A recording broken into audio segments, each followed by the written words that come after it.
Olá pessoal, bom dia, boa tarde, boa noite ou boa madrugada para você que nos escuta. Sejam muito bem-vindos a mais um episódio do RH para você Cast, o nosso ponto de encontro para falarmos sobre tudo que é de mais relevante, mais importante para você que é profissional de recursos humanos, para você que é gestor de pessoas, para quem está estudando RH na universidade, para quem é apaixonado pelos temas de recursos humanos, como eu sei que é o caso da nossa convidada de hoje.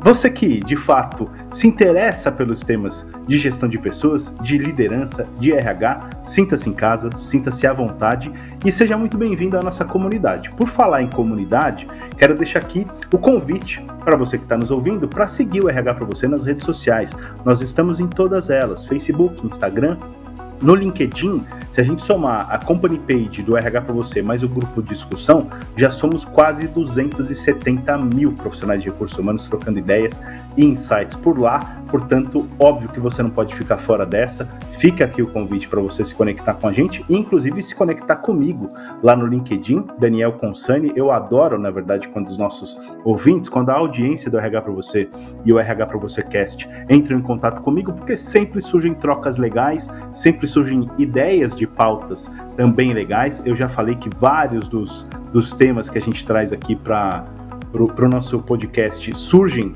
de trocas lá no LinkedIn também, então fica à vontade para me procurar por lá, Daniel Consani, no LinkedIn, e a gente estabelece um contato por lá.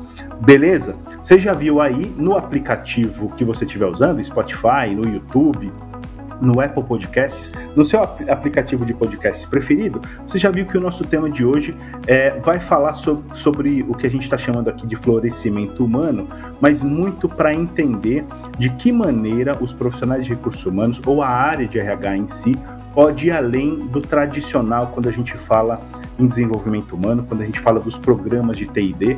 E para guiar a gente ao longo dessa jornada, a gente trouxe uma convidada super especial. Estou falando da Vanessa Custódio. Ela é especialista em desenvolvimento humano, ESG e saúde mental, a quem eu agradeço imensamente pela participação. Super obrigado por você tirar um tempinho para estar conosco hoje, Vanessa, e compartilhar um pouco do conhecimento comigo e com a nossa audiência. Olá, eu que agradeço o convite e estar aqui com vocês, vai ser uma alegria, tenho certeza que esse bate-papo vai ser muito gostoso.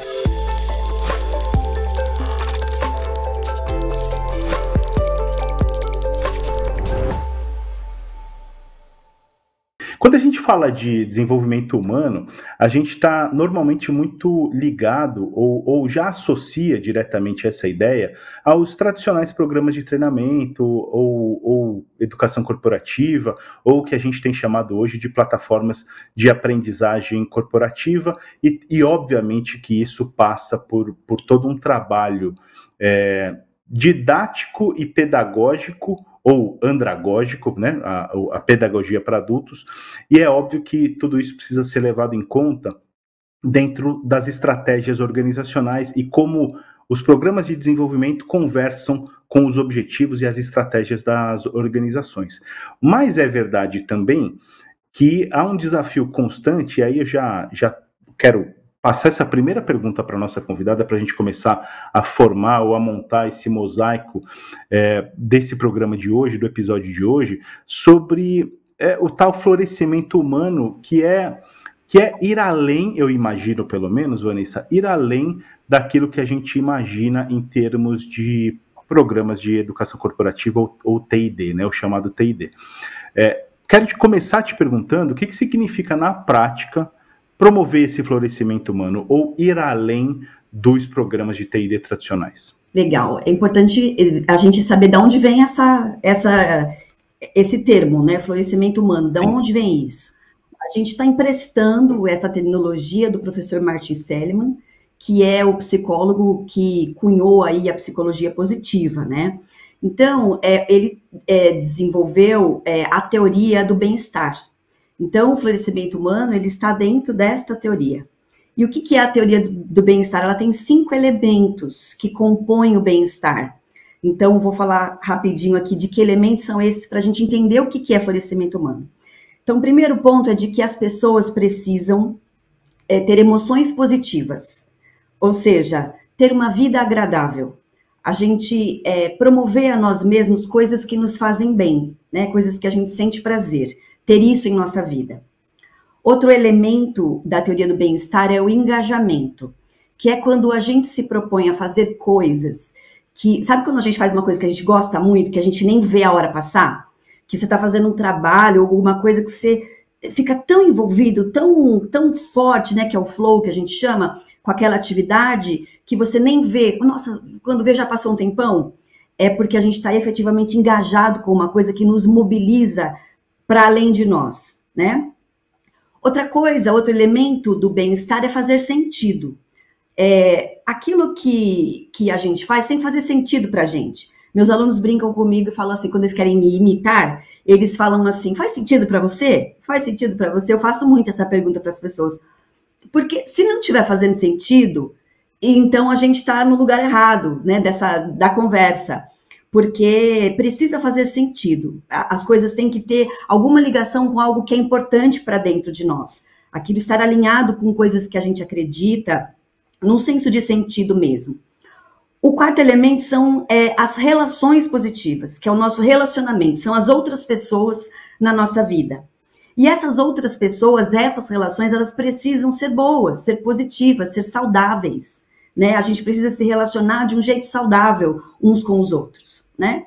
E o quinto elemento é a realização, que é um senso de conquista. Quando a gente faz uma coisa e fica feliz porque fez, né? A gente fica assim, como um jogo bonito, a gente faz, nossa, que legal, nossa, ficou tão legal esse projeto. Ai, gostei. A gente se sentir realizado por fazer coisas, as coisas que a gente conquista. Né? Então, esses são os 5 elementos do bem-estar. Quando nós estamos vivendo e trabalhando com esses 5 elementos, e o bem-estar faz parte da nossa vida, nós ficamos no nosso melhor estado, que é o estado de florescimento, que é quando a gente se sente autêntico com o mundo, né?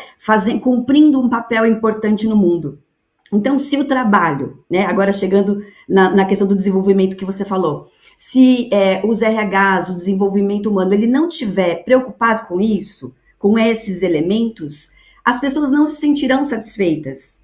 E aí vão estar desmotivadas, vão trabalhar menos, vão trocar de empregos. E aí a gente vive o que a gente vive hoje em dia, que é uma geração não interessada no trabalho, não interessada em desenvolver-se como líderes, porque vem nas pessoas que estão acima delas, como alguém fala, nossa, você chegou num lugar que eu não quero estar.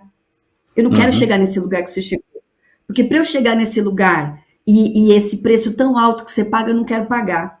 Então, a continuidade, né, do trabalho, ele precisa passar por esse florescimento, entende? Então, esse ir além é quase que a gente, na minha visão, né, é um caminho sem volta. Porque se a gente não... Essa busca por realização, essa busca por estar florescido... Imagina um lugar onde todas as pessoas possam trabalhar com coisas e em ambientes que esses elementos sejam possíveis. Nossa, entende? É um sonho. Que se a gente Sim. Não é um sonho? Imagina Sim. se, sei lá, 50%, 60%, 70% da nossa população mundial estiver trabalhando em lugares que possam sentir isso. Então, nós, com certeza, vamos passar por uma grande revolução da forma de trabalhar, da forma de nos desenvolver, na forma de entender o trabalho, na forma de nos relacionar com o trabalho. Né? Porque o trabalho, ele ganhou para uma geração um sentido maior que a vida. Uhum. Né? Quanto mais para trás você olha, o trabalho é um sentido maior que a vida. Quantas vezes, né, se você perguntar, quanto mais para pessoas mais velhas você perguntar, mais isso vai acontecer. A pessoa fala, nossa, o que você é? Ah, eu sou engenheiro, eu sou médico, eu sou professora, eu sou, né? Ou seja, o trabalho ganha o sentido total da vida. Da própria existência, como se a vida, é verdade. Da própria existência, como se o trabalho a vida, né, se resumisse ao trabalho. E o que as novas gerações vêm mostrar para a gente? Opa! Não é bem assim, não. Eu quero me sentir bem. Eu quero viver bem. Né? Então, faz parte desse processo evolutivo do trabalho e do desenvolvimento da humanidade que a gente cuide do nosso florescimento. Então, quando a gente fala que é o RH ir além, é ir além do que a gente tem hoje, né? Mas não diferente dos objetivos que sempre tivemos, que é cuidar do desenvolvimento das pessoas, cuidar para que as pessoas possam render mais. Não há rendimento maior do que a pessoa efetivamente engajada quando ela gosta e ama aquilo que faz. É que a gente, às vezes, já criou, né, já temos na nossa cabeça uma construção de engajamento, como se fosse a história de vestir a camisa, e você comprar uma ideia que é do outro, uma ideia que não é sua, uma ideia que às vezes não combina com você, e você se adaptou àquilo para entender que aquilo é bom, para ser produtivo. E também vindo de uma lógica competitiva, de uma lógica de estamos todos competindo, somos todos uns contra os outros, quem chegar primeiro, né? Na luta de chegar primeiro. Como que a gente estabelece relações positivas incentivando essa competição? Então, assim, a competição, por ser melhor, por se melhorar, ela é importantíssima para a gente ser melhor, mas é a gente estar competindo com a gente mesmo. É a gente ser melhor que nós mesmos, não melhor que outra pessoa. Esse que é a questão do olhar para o desenvolvimento. Fez sentido para você?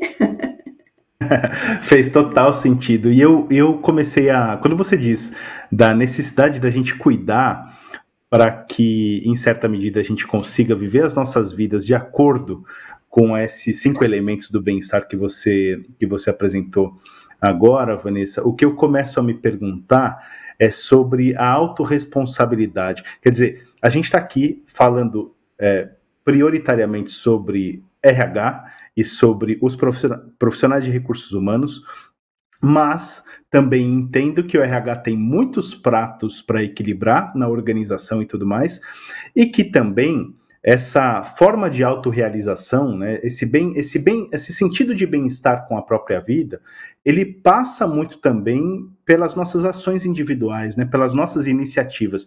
E o que eu queria te perguntar é sobre até que ponto isso pode ser responsabilidade, entre aspas, do RH, ou o RH pode, de fato, facilitar isso junto ao capital humano, junto às pessoas, e até que ponto ele deve despertar isso nas pessoas para a sua própria responsabilidade sobre o seu bem-estar com a sua própria vida, quer dizer, o envolvimento emocional e toda a parte de conforto e envolvimento relacional que você trouxe. Perfeito, é uma preocupação muito pertinente e legítima, porque há uma discussão sobre o real papel do RH então, né? E ao longo dos anos, esse papel foi discutido várias vezes e continua sendo. Então, a gente tinha assim, é um RH, a gente passou mais para estratégia, então é o RH estratégico, o RH que está para olhar para o negócio, falar a língua do negócio. E aí, esse falar a língua do negócio, de repente, pode ser que tenha se distanciado um pouco das pessoas, e aí as pessoas passarem a falar, nossa, esse RH não me representa, nem falo com esse RH, nem sei quem é o RH, né?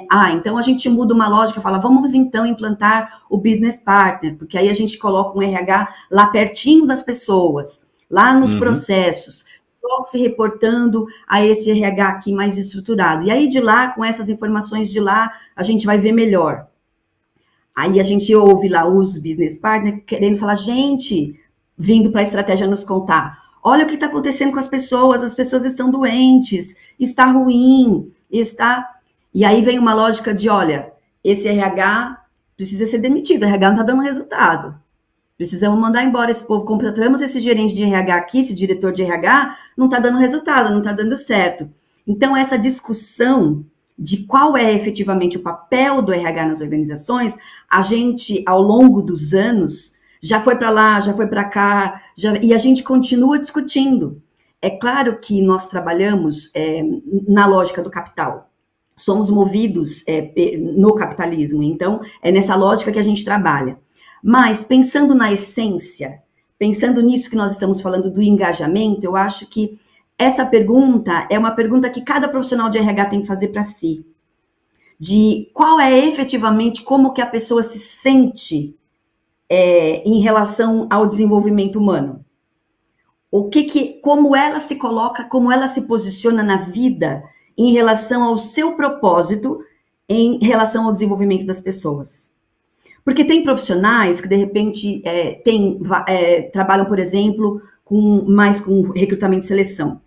Então, essas pessoas estão desesperadas atualmente, porque vivem uma dificuldade de colocação, né? Porque as pessoas não querem trabalhar, não aceitam as condições e tudo mais. Então, esse profissional está assim, nossa, que coisa, não estou conseguindo, se sente insatisfeito, porque ele vê que todas essas expectativas que as pessoas veem, você não vai conseguir isso aqui. Então, essa grande revolução que a gente está vendo, que a tecnologia vai promover nas profissões, se a gente pensar ao longo dos anos, pensar em 5 a 10 anos, a gente olhar para frente, nós viveremos uma imensa revolução. Porque é claro que a tecnologia, a inteligência artificial e as profissões vão mudar. Nós vamos vivenciar isso.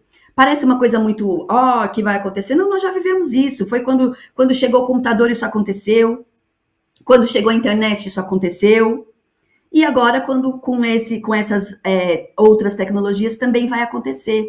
Então, naturalmente, vai acontecer uma revolução do trabalho, uma revolução dos empregos, uma revolução, não é? Porque se a gente for ver, hoje ainda a gente não está utilizando a inteligência artificial na sua potência máxima, porque a gente ainda está aprendendo, entendendo, mas na hora que isso estiver funcionando, muitas profissões, muitos trabalhos serão diferentes. E aí a gente fica um pouco até assustado, né? Meu Deus, o que vai acontecer? Como é que vai ser a vida? Como é que as pessoas vão se organizar? Vai ter um monte de desemprego? Vai ficar... E não, gente, isso já aconteceu outras vezes e tudo se ajeitou. Vai se ajeitar de novo. Qual é a diferença? A diferença é que, até aqui, nós trabalhamos como máquinas. Nós fomos usados no trabalho para fazer o trabalho da máquina. Éramos os Flintstones lá, pedalando embaixo para fazer a coisa andar, certo? Agora vai vir, então, uma força maior que vai implicar um crescimento do trabalho, das profissões, agilizando as questões. E o que vai nos sobrar? Vai nos sobrar a nossa humanidade. Vai nos sobrar a gente aprender a ser humano. E a gente fica assustado porque a gente não sabe. Porque até bem pouco tempo atrás, quando a gente falava sobre a gente se conhecer, sobre a gente passar por esse processo, a gente falava, até falar terapias, por exemplo, há anos atrás, era coisa de gente louca. Quem faz terapia é que é doido, né? Até pouquíssimo tempo atrás. Então, porque a gente atribuía que quem entende de gente são os psicólogos, são os terapeutas, são essas pessoas que entendem de gente. Nós vamos passar por um processo educativo de aprender sobre gente, sobre como a gente funciona, como as pessoas funcionam, como os relacionamentos funcionam, como a mente humana funciona. Porque é só isso que vai ter para nós. E aí nós vamos, então, que sim, fazer uma grande revolução. E a gente vai se sentir melhor, porque a gente vai se aproximar de nós mesmos. Então, entendendo o nosso papel, com esse olhar maior, sabe? Com esse olhar, não do dia de hoje, sim com esse dia dessa projeção para mais tempo, a gente entende que sim, nosso papel vai mudar.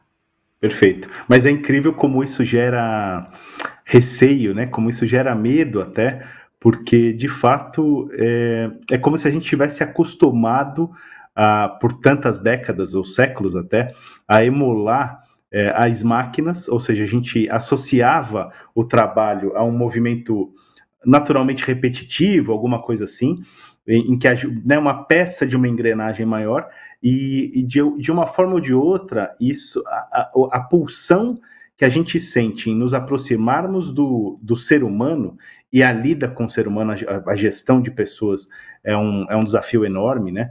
Isso causa uma ansiedade, né, Vanessa? Assim, pelo menos é isso que eu tenho percebido conforme os anos têm avançado, principalmente esses últimos anos. O que eu queria te perguntar agora é justamente sobre a questão que você trouxe, em que a gente vive ainda, né? Estamos vivendo numa lógica do capital, é claro, e que as empresas têm que dar resultado, né? A lógica da performance, resultado e de que o RH está estando próximo, ou cada vez mais próximo do negócio, ele precisa ser um agente de resultado, ele precisa fazer a diferença no resultado das organizações.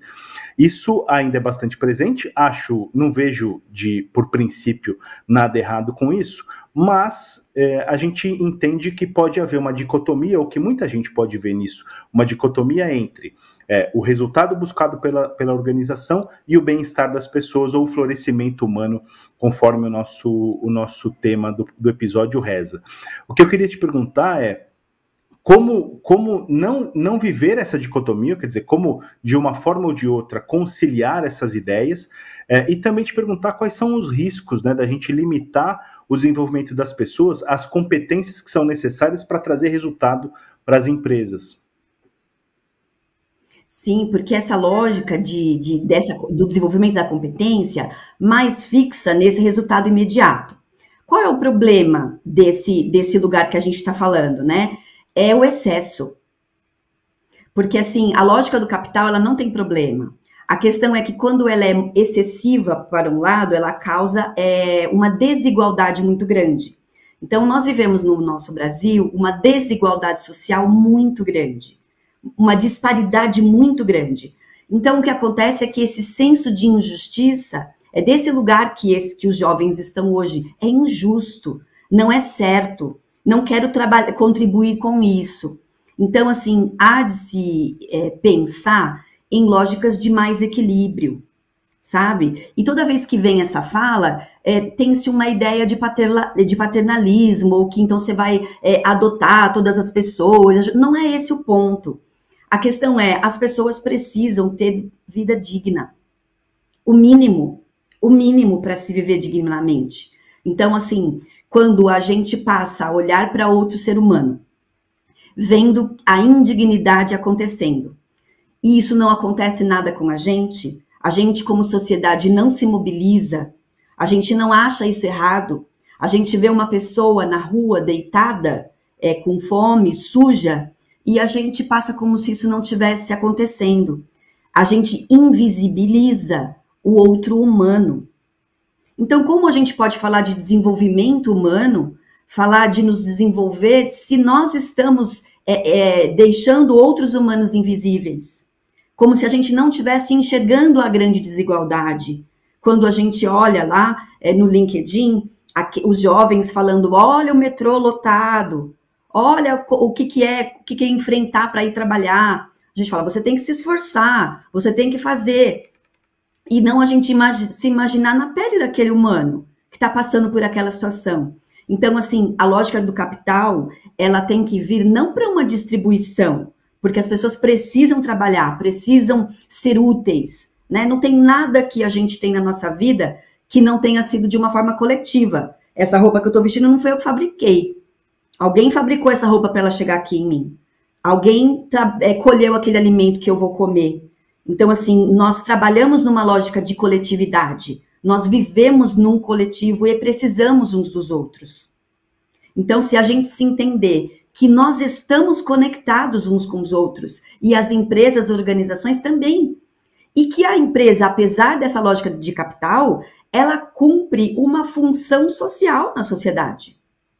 As empresas cumprem uma função social, exercendo a sua responsabilidade social somente no fato de existir, porque ela oferece empregos para aquela comunidade, né? Indo pela lógica do ESG, as empresas trabalharem por seus territórios, por suas comunidades, em ajudar essa localidade, trabalhar por melhorar esta região, e cada um fizer esse trabalho nessa lógica, né?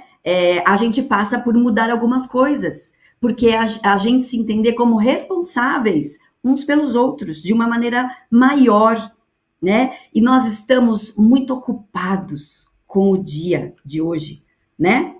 Muito ocupados, a gente tem muita coisa para fazer, nossa agenda é muito lotada, e aí não dá tempo da gente comer, não dá tempo da gente dormir, não dá tempo da gente conversar, não dá tempo da gente olhar nos olhos uns dos outros, e nós estamos ficando doentes. ansiosos, deprimidos, jovens com ideação suicida e outras coisas, as drogas e tudo mais. Então, não adianta a gente não olhar para esse contexto maior, porque as empresas têm um papel muito importante nisso tudo. Ah, mas a empresa vai resolver o problema tudo? Não, só da sua comunidade, só da região que ela atua. E o RH, olhando para aquela população, o RH fazendo esse papel, qual é a minha população, a minha comunidade? E a minha comunidade são os colaboradores, esses prestadores de serviços, as famílias desses colaboradores, o bairro que a gente vive. Como a gente está interagindo de forma saudável, de forma a estimular emoções positivas com as pessoas. Porque existe uma rede, né? Nós podemos ser rede de apoio uns dos outros, quando a gente se entender com um olhar coletivo. E se a gente se vê nessa lógica de competição, a gente querendo ser melhor um com o outro, passar a perna um no outro, puxa o tapete do outro e briga com o outro, e é uma lógica contrária. Né? E politicamente existe uma preocupação esse olhar coletivo, porque é dar força para o coletivo. Quando se dá força para o coletivo, tem medo dessa potência que é o coletivo, porque o coletivo ele é muito forte. Então, as empresas podem ficar preocupadas com isso. Mas só há preocupação se a gente estiver fazendo uma coisa errada. Se a gente estiver preocupado com a justiça social, se a gente estiver preocupado efetivamente com a vida das pessoas, não tem porquê ter medo disso. E aí a gente teria que desaprender, né, algumas coisas que a gente aprendeu como profissionais de RH. Porque é inverter uma lógica aí dessa corrida que a gente está. Mas a gente está olhando uma parede ali na frente. E a gente continua correndo, vendo que vai bater a cara. Vendo isso. Mas a gente tem que correr. E continua correndo. Então é uma lógica da gente falar assim, para. Respira. Pensa, olha ao redor. Será que não está na hora da gente mudar um pouco o jeito que a gente está fazendo? Mudar a estrutura do trabalho, mudar as formas, mudar os cargos, mudar os nomes, mudar o jeito de trabalhar? Espaço real nas lideranças para esse novo olhar sobre o desenvolvimento humano, porque eu penso muito que isso também passa pelo RH, mas essencialmente também passa pela alta liderança das organizações e passa por uma mudança de paradigma. E o que está, na sua opinião, o que ainda trava essa mudança de paradigma? Você está certo, que são as lideranças que têm essa maior responsabilidade. Mas eu penso que quais são as pessoas, os profissionais, que estão mais perto de compreender isso que não os RHs? Então, eu penso que o RH, nós somos, né, agentes de transformação. Nós somos persuasivos.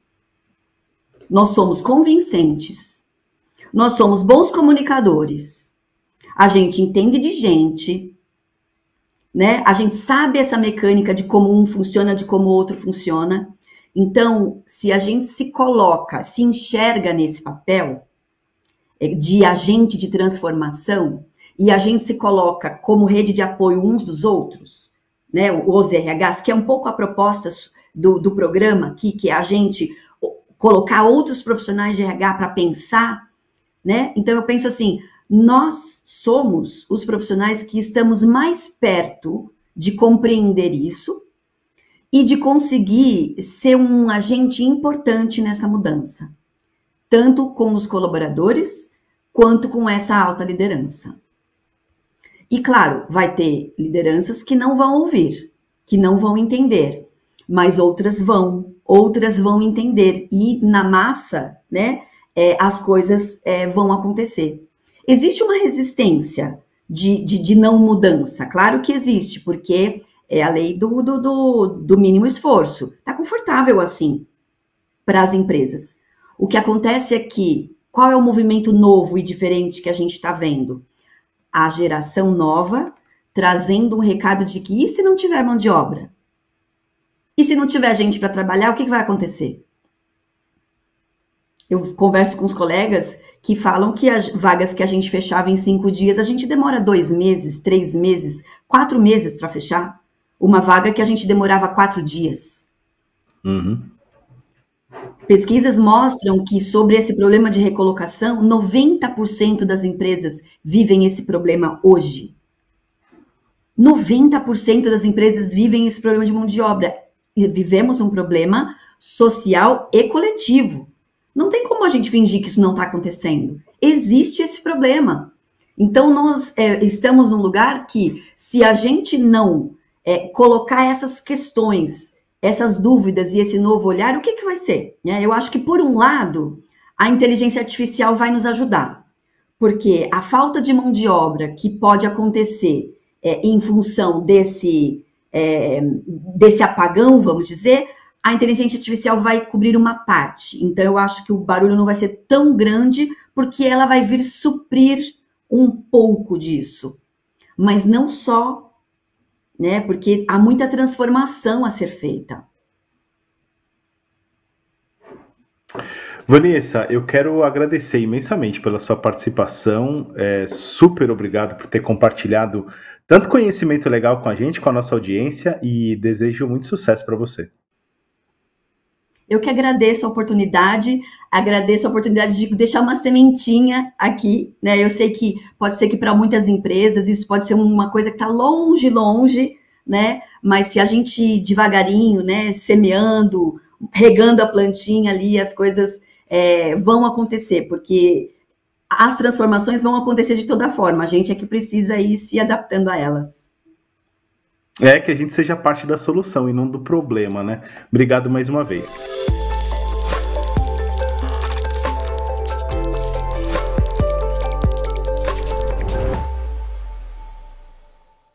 E aí, curtiram o meu bate-papo de hoje? Conversei com a Vanessa Custódio, ela é especialista em desenvolvimento humano, ESG e saúde mental. E, como vocês viram, a gente falou sobre o florescimento humano e até falamos também sobre o papel do RH nisso tudo e de que maneira a gente pode ir além, digamos assim, como gestores de pessoas, do que a gente chama de desenvolvimento de competências puras e simples, porque de fato, como a Vanessa trouxe, há muito mais a ser explorado e muito mais a ser falado em meio a todas as transformações que a gente tem vivido e as nossas empresas têm vivido também. Antes da gente terminar e antes de eu finalizar aqui, quero só deixar o recado para você que está nos ouvindo no Spotify, no YouTube, no Apple Podcasts, para assinar o feed do nosso podcast, se inscrever no podcast, porque aí sempre que tiver episódio novo publicado, a gente vai aparecer na página inicial do aplicativo, no Spotify, etc. Ou seja, sempre que tiver episódio novo, você vai poder ouvir e estar com a gente, mas você sabe que a gente tem esse encontro marcado a cada quinzena. Segunda-feira sim, segunda-feira não, tem episódio novo na área para a gente começar bem a semana e ter uma ótima quinzena. Portanto, eu aproveito para desejar uma excelente quinzena para você. A gente se vê no próximo episódio do RH para você Cast. Um grande abraço e até lá!